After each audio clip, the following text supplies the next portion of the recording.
Hey everybody, and welcome to episode 3 of the 7 Days to Die Survival Guide by myself, Mr. Dan I Am.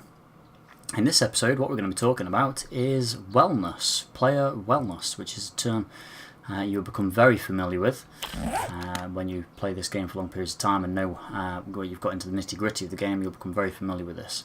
Wellness is basically the statistic that determines how high or low your stamina and health can be. So the two figures on the bottom left hand side of my screen, red obviously indicates the health and the blue indicates stamina. Now these, obviously health goes down with being injured, falling off high things, being attacked by zombies or animals. The stamina goes down with pretty much everything we do. Running around, as you can see, it's slightly decreasing.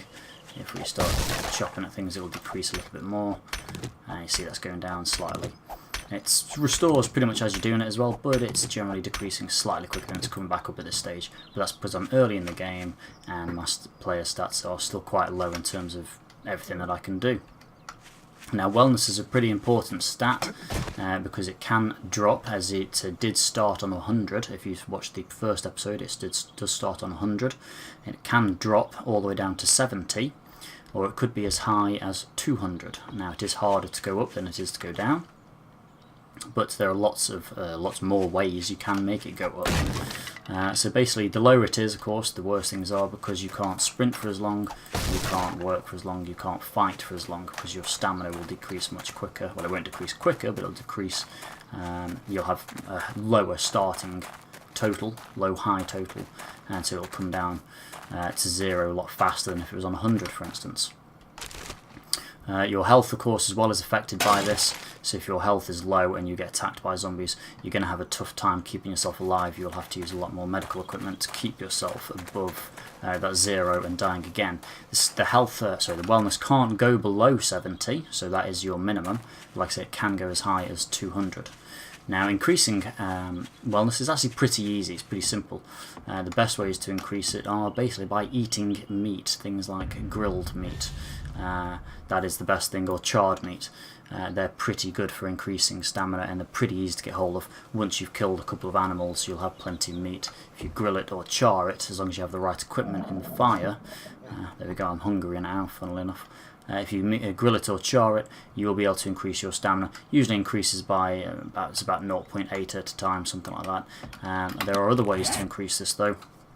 Vitamins, if you take vitamin tablets, they can increase your wellness.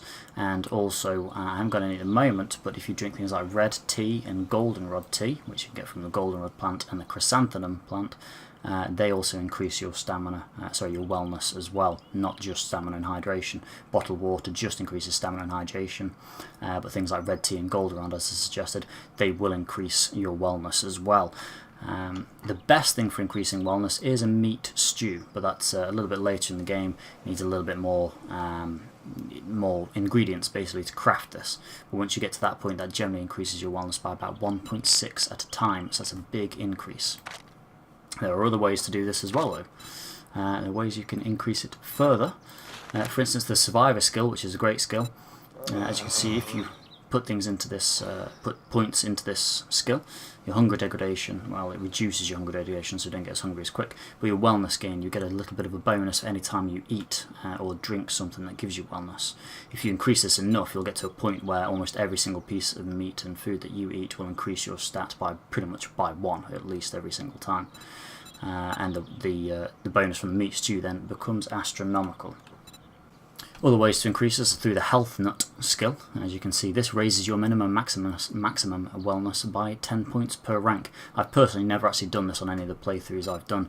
I've always stuck to the survivor, because once you got to a point where you're crafting and hunting quite quickly and easily and getting animals, you're able to increase your wellness pretty fast, and that is pretty important in the game. If you can get your wellness, keep it to around about 100 is pretty good, but if you can get it above that, that will come in very handy, especially if you're in hand-to-hand combat with horde of zombies, or if you're having to run away from something.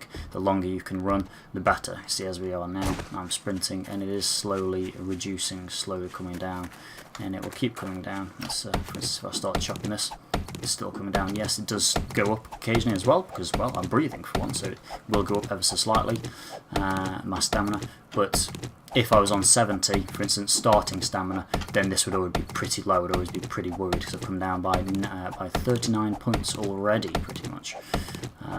So if I was starting on 70, you can see you're not going to be able to run, sprint, or do much for very long periods of time at all.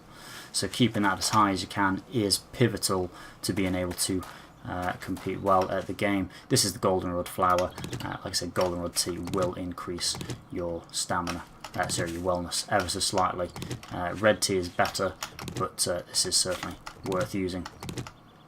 But anyway, that's wellness. It is a pretty simple stat to increase, but it is probably the most important stat in the game. So the higher you can get that, the better. The more zombies you can kill, the faster you can, well, not the faster you can run, but the longer you can run, and the more things you can do before you're tired out and need a break.